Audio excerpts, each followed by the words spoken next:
an ultra-competitive funding landscape, a publish or perish mentality, these are things that we take for granted in academia, just things we take as being true. But they don't have to be barriers to your success. They don't have to be walls. They're hills to climb for sure. They're challenges. But these are things that can be overcome. And what I'll talk about today is how to expand your research portfolio and how to leverage your competitive advantage so that you can overcome these challenges. You can climb these hills and get greater success in your research portfolio. And so part of that is really understanding some of these issues, right? So this publish or perish mentality is certainly you have to publish, right? But what you want to do is you want to prepare your research program and your portfolio for enabling discovery and success. And so that can allow for publishing. And part of that is pursuing grant funding, right?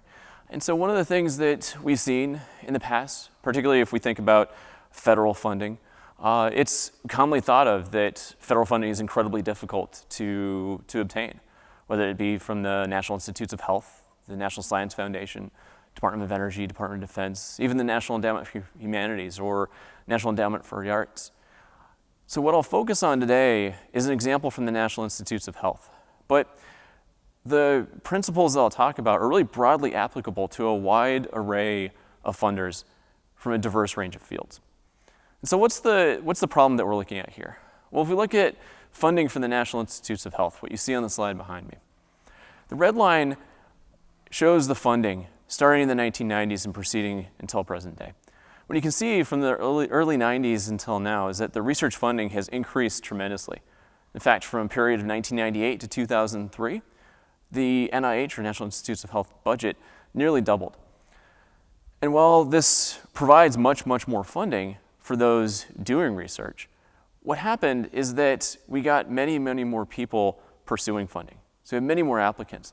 And so the challenge is that the success rates have dropped from a historical average of about 25%, which is palatable, to a very difficult, roughly 15%.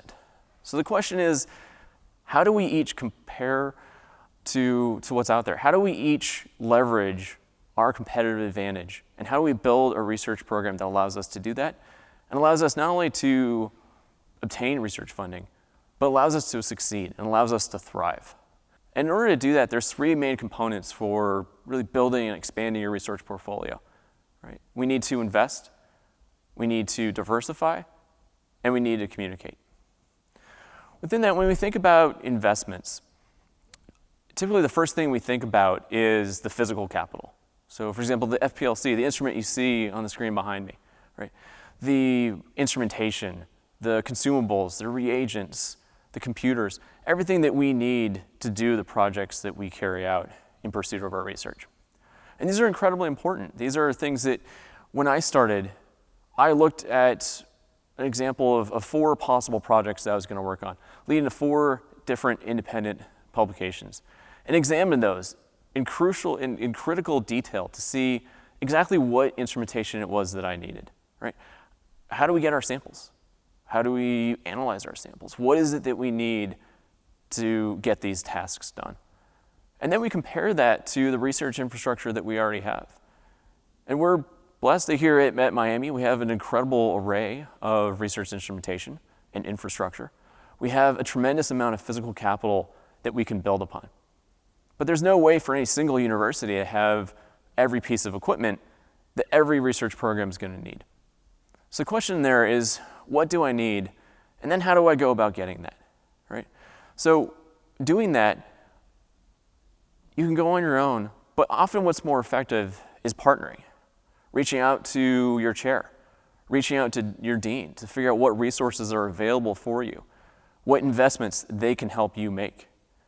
And also reaching out to faculty, not just in your department, but outside your department, across the university, right? And trying to figure out what instrumentation do many of us need, and how can we pool funds together, pool our efforts, so that all of us can succeed and all of us can thrive. The other part that's less commonly thought about is the human capital, right?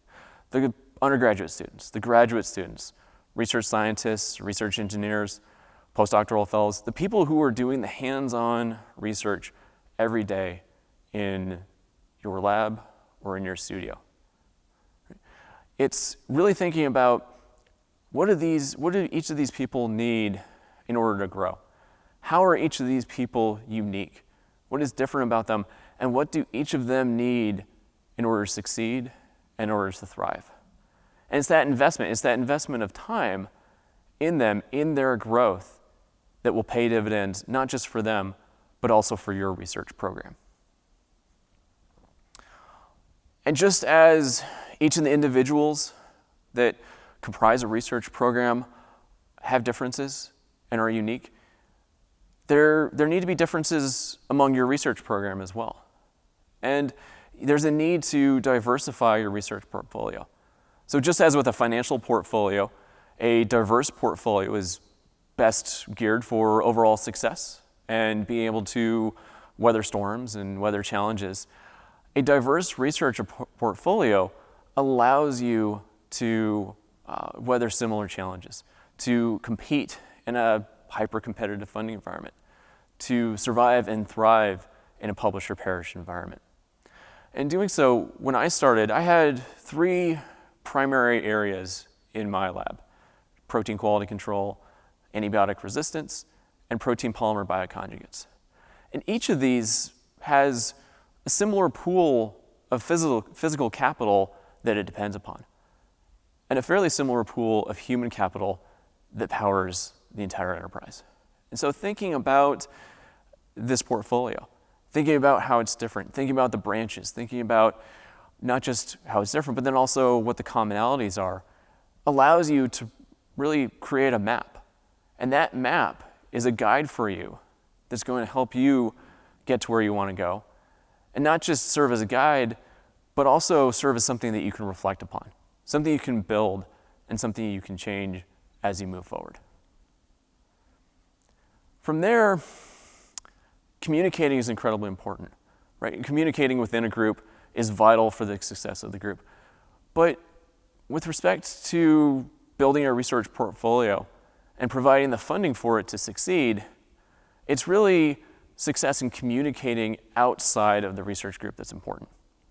Now, in academia, we are highly skilled in the art of communicating our research projects or products through chapters and books and through journal articles. What we're often less skilled in is the art of understanding the lens through which a skeptic or a critic might view those research products. And that's really the key to succeeding at grants, right? Is this approach that allows you not just to produce these grant applications, but to produce competitive, successful grant applications. And so what do I mean by that? Well, when I am typically assembling a grant application, it's not unusual to spend sometimes several hundred hours actually assembling that grant, collecting the data, putting it together, analyzing it, writing that. And that's a tremendous investment. It's an investment in time, it's an investment in intellectual capital, but it's also an emotional investment. And as we write these grants, we get invested not so much in what we actually wrote on the page, but what we think that we wrote or what we intended to write. And so really being able to step back from that, to take that critical eye, take time away, come back with fresh eyes, and reanalyze that is incredibly important. To be able to read these grant applications to colleagues, to highlight critical areas that need to change, right? That need to be modified in order to ensure success. To take a grant application, to take reviews of grant application, whether it be from colleagues or from funding agencies, and not just understand what the reviews are, but really interpret it in terms of the lens of that reviewer. What was the viewpoint of that reviewer that led them down the path to their review? And more importantly from there, how can I change or how can I revise my grant so I can lead that reviewer where I want them to go? So invest, diversify, and communicate are incredibly important. And mastering each of these skills is what will allow you to expand your research portfolio and to leverage your competitive advantage and enable discovery.